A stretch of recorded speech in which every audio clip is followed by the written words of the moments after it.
आज सकाळी ठीक 11 वाजता जिल्हाधिकारी कार्यालयाच्या ईमेलवर एक जिल्हाधिकारी कार्यालय परिसरात बॉम्ब ठेवण्यात आल्याची एक धमकी आहे, ती ईमेलद्वारे पाठवण्यात आली आहे आणि याचमुळे कोल्हापूर जिल्ह्यातच खळबळ उडाली आहे।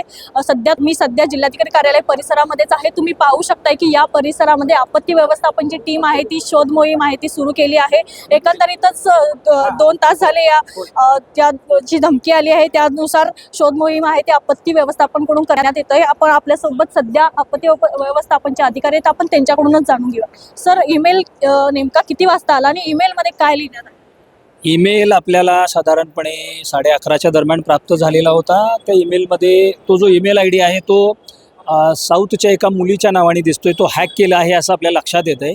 आणि त्याच्यावरून जिल्हाधिकारी कार्यालयामध्ये साधारणपणे 5 ठिकाणी RDX ठेवलेला आहे आणि तो 2 नंतर ब्लास्ट होणार आहे। तत्पूर्वी तुम्ही नागरिक कर्मचारी यांना सुरक्षित स्थळी हलवा, असा त्याचा मतितार्थ आपल्याला ईमेलचा दिसतो आहे। एकंदरीतच म्हणजे आता ईमेलमध्ये जे लिहिले तुम्ही सांगितलं, मात्र काय उद्देश नेमका दिसून येतो? नाही, उद्देश हाच दिसतो की हे कुणीतरी मुद्दाम थ्रेटन करणं किंवा भीती घालण्याच्या उद्देशानं लोकांना प्रशासनाला थोडंसं पॅनिक करण्याच्या उद्देशानं हा ईमेल पाठवलेला आहे, याच्यावरून स्पष्ट दिसतंय। येथील अधिकाऱ्यांच्या सुरक्षिततेसाठी आता सध्या काय पावले उचलण्यात आले आहेत आणि काय वाटतं? आपण काय करतोय की आता जिल्हाधिकारी कार्यालय इथं मोठ्या प्रमाणावरती नागरिक आपल्या कामांसाठी येत असतात, आंदोलनासाठी लोक येत असतात, तसा मोठा इथं वावरही लोकांचा दिसतो आहे।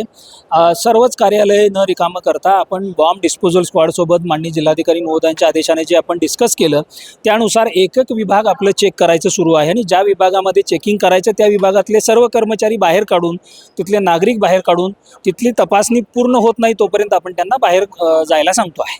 ठीक आहे, आत्ताच आपल्यासोबत आपत्ती व्यवस्थापनचे अधिकारी होते। एकंदरीतच या ईमेलमध्ये काय लिहिण्यात आले ते त्यांनी सांगितलंच आहे। या ठिकाणी तुम्ही पाहू शकताय की अग्निशमन विभाग असतील, आपत्ती व्यवस्थापन असेल आणि फायर ब्रिगेड असेल, यांची टीम आहे ती घटनास्थळी पोहोचलेली आहे। आता आपण दुसऱ्या मजल्यावर चाललो आहोत। या ठिकाणी देखील अग्निशमनच्या पथकाच्या वतीनं बॉम्ब डिटेक्शन करण्याचं आहे ते काम सुरू आहे। आपण त्या ठिकाणी जाणून घेऊया की एकंदरीतच किती ठिकाणी आतापर्यंत 5 ठिकाणी आहे ते बॉम्ब डिटेक्शनचं काम करण्यात आलं आहे आणि संपूर्ण जे जिल्हाधिकारी कार्यालयातले जे कर्मचारी आहेत सुरक्षित स्थळी हलवण्याचं काम आहे ते यांच्यामार्फत करण्यात आलं आहे। ह्या ठिकाणी तुम्ही पाहू शकता की दुसऱ्या मजल्यावरील केबिनमध्ये देखील बॉम्ब डिटेक्शनचं काम आहे ते सध्या सुरू असल्याचं दिसत आहे। आपल्यासोबत इथे जे फायर ब्रिगेड असेल, अग्निशमन विभाग असतील, त्यांचे कर्मचारी आहेत ते आपल्यासोबत आहेत। तसेच अग्निशमन विभागाचे मुख्य अधिकारी मनीष रणभिसे सर आपल्यासोबत आहे। आपण त्यांच्याकडूनच जाणून घेऊया की एकंदरीतच काय नेमकी घटना आहे, काय सांगताय? जिल्हाधिकारी कार्यालयात ईमेलद्वारे हे मेसेज आले आहे, काय मेसेज नेमका? मेसेजमध्ये हेच आहे की कलेक्टर ऑफिसमध्ये कुठेतरी बॉम्ब प्लांट केलेला आहे। त्यानुसार आम्हाला कंट्रोल रूममधनं पण फोन आला कलेक्टर ऑफिसच्या आपत्ती व्यवस्थापनमधून। आम्ही आमची वाहनं, आमची माणसं आम्ही इथे घेऊन आलेलो आहे। कलेक्टर सरांच्या मार्गदर्शनाखाली BDDS टीम पण इथं आलेली आहे। ती त्यांच्या मार्गदर्शनाखाली आम्ही सगळे रूम्स प्रॉपरली सगळे चेक करतो आहे 1 बाय 1। अजूनपर्यंत तसा काही थ्रेट सापडलेला नाही आहे। तरी आमचं त्यांचं PI साहेबांचं असं हे आहे की जर ईमेल्स आले असेल तर आपण सगळे रूम 1 बाय 1 सगळे चेक करणं गरजेचं आहे। त्याप्रमाणे त्यांचं कारवाई चालू आहे। आतापर्यंत काय काय चेकिंग झालं आहे आणि काय आढळून आले? खालचे फ्लोअर्स वगैरे सगळे चेक केलेले आहेत। वरचे पण फ्लोअर्सचं काम आता चालू आहे। आम्ही हॉलमध्ये स्वतः आहे, तिथे इलेक्शनचं काम चालू होतं म्हणून त्यांना सगळ्यांना आपण इव्हॅक्युएट केलेलं आहे। आपण सगळ्या नागरिकांना इव्हॅक्युएट केलेलं आहे।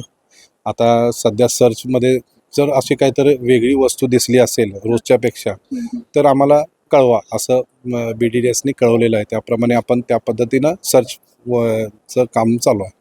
एकंदरीतच किती कर्मचारी तैनात सध्या आहेत आणि काय काय सामुग्री सध्या वापरली जात आहे? BDDSची सामुग्री ते सांगू शकतील। त्यांच्याकडे बॉम्ब डिटेक्टर मशीन वगैरे आहेत किंवा अल्ट्राव्हायोलेट मशीन्स आहेत। आम्ही अग्निशमन विभागावाले आमची वाहनं आहेत, आमचे कर्मचारी BSS वगैरे घेऊन आलेले आहेत। इन केस इमर्जन्सी जर असेल, समजा काहीतरी अनुचित प्रकार घडला तर त्यासाठी आम्ही सज्ज आहे। अजून किती तास लागतील या शोध मोहीम?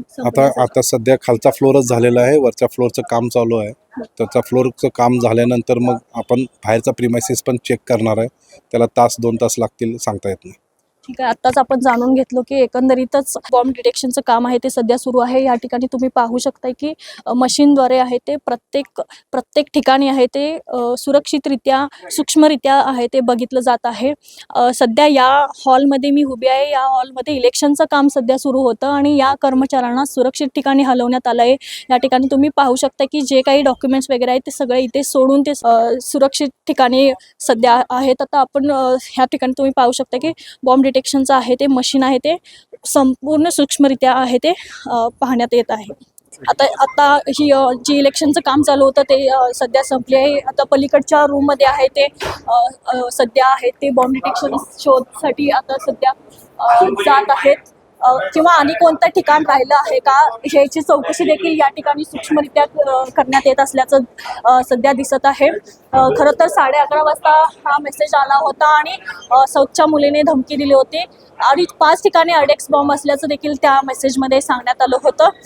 एकंदरीतच पाहता गेला तर जिल्हाधिकारी कार्यालय परिसरात संपूर्ण तणाव असल्याचं आता दिसत आहे आणि बाहेर देखील नागरिकांची गर्दी आहे ती मोठ्या प्रमाणात झाली आहे. त्यांना देखील सुरक्षित बाहेर ठेवण्यासाठी पोलिसांचा बंदोबस्त देखील करण्यात आला आहे. जिल्हाधिकारी कार्यालय परिसरामध्ये देखील नागरिकांना येण्यास सध्या आता बंदी घातली आहे.